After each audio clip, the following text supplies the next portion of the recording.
السلام علیکم پیارے بہن بھائیوں، ہمارے فیس بک، ٹویٹر اور انسٹاگرام کو فالو کر لیں، یوٹیوب چینل کو سبسکرائب کر لیں اور بیل آئیکن کو بھی آن کر لیں۔ بسم اللہ الرحمن الرحیم۔ پیارے بہن بھائیوں، آج کا ایک بہت پیارا عمل جو پہلے آپ نے کبھی کسی سے بھی سنا نہیں ہوگا، لیکن اس سے پہلے نبی پاک صلی اللہ علیہ وآلہ وسلم کی احادیث سے شروع کرتے ہیں۔ آپ صلی اللہ علیہ وآلہ وسلم نے ارشاد فرمایا، تم میں سے ہر کسی کی دعا قبول کی جاتی ہے جب تک کہ وہ جلدی نہ کرے اور وہ کہنے لگتا ہے کہ میں نے دعا تو کی لیکن قبول کیوں نہ ہوئی، تو پھر دعا کرنے میں جلدی نہ کیا کریں، دعا پھر رد ہو جاتی ہے۔ پھر اللہ پاک دیکھیں، جیسے ہم چاہتے ہیں نا کہ ہمارے رب ہم سے خوش ہوں، اللہ پاک ہم سے خوش ہوں، تو اللہ پاک سے امید بھی اتنی رکھنی چاہیے نا، خوشی بھی رکھنی چاہیے، اللہ تعالیٰ سے چاہت بھی رکھنی چاہیے۔ پیارے بہن بھائیوں، جب بھی کوئی پریشانی آئے اللہ پاک سے دعا کریں، اللہ پاک کے سوا کوئی نہیں ہے دعاؤں کو قبول کرنے والا، ٹھیک ہے؟ اور دعا کی قبولیت کی بھی پکی امید رکھا کریں۔ آج کا جو خاص عمل ہے، دکان پر رش کیوں نہیں ہوتا؟ ایک بہت پیارے بھائی ہیں، ان کی سبزی کی دکان ہے اور وہ سن رہے ہوں گے، تو ان کی دکان پر بالکل رش نہیں ہوتا، وہ بہت پریشان ہیں، اور اللہ پاک نے انہیں صاحب اولاد بھی کیا ہوا ہے، تو گھر میں فاقہ کشی ہے۔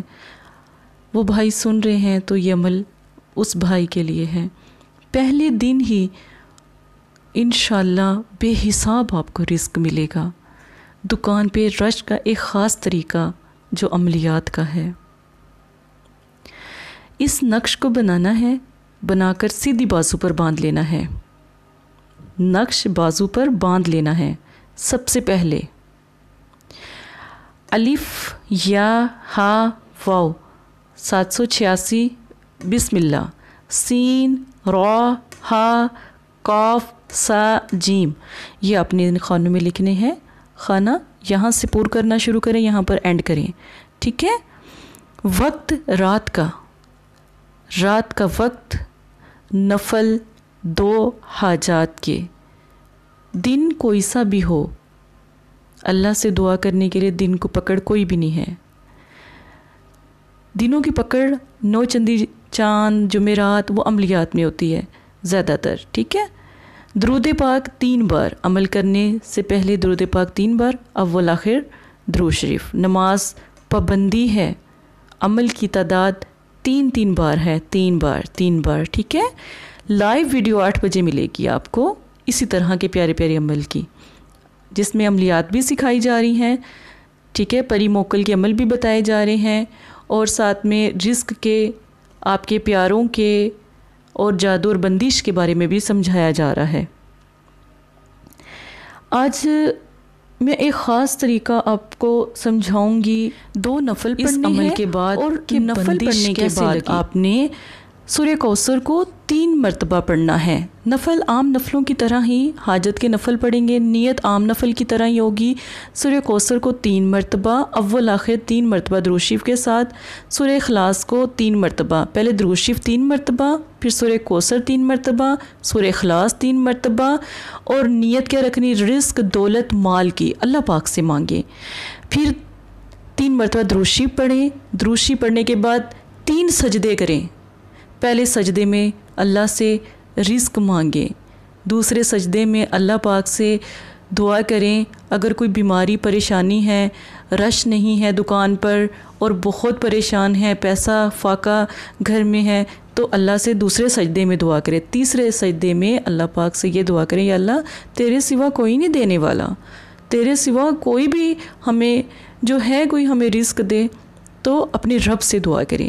3 سجدے پورے کر کے دعا کر کے تو پھر آپ خاموشی سے سو جائیں، اور نقش بندہ رہنے دیں۔ یہ نقش 3 دن بندہ رہے گا، ٹھیک ہے؟ تیسرے دن اتار کر بازو سے، اگر رش بڑھ جائے تو 3 دن باندھیں، اگر رش زیادہ چاہتے ہیں تو پھر 7 دن باندھیں۔ 7 دن بعد زیادہ رش نہ ہو جائے تو پھر 7 دن باندھ کرنا، پھر آپ اس کو اپنے جون سا ہے کسی بھی پاس پانی وغیرہ ہوتا ہے وہاں پر بہا دیں، ٹھیک ہے؟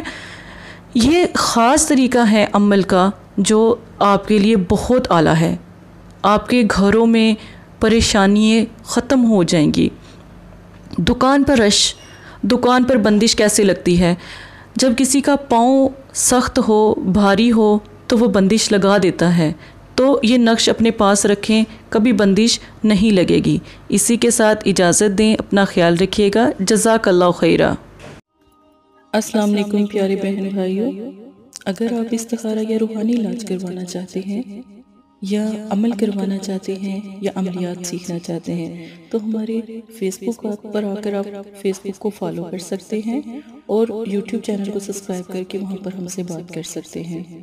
جو بھی مسئلہ پریشانی ہے اس میں ضرورت آپ کا نام، آپ کی والدہ کا نام، سٹی، کنٹری موجودہ اور مسئلہ بیان، یہ چیزیں بتا کر آپ اپنا استخارہ بھی کروا سکتے ہیں۔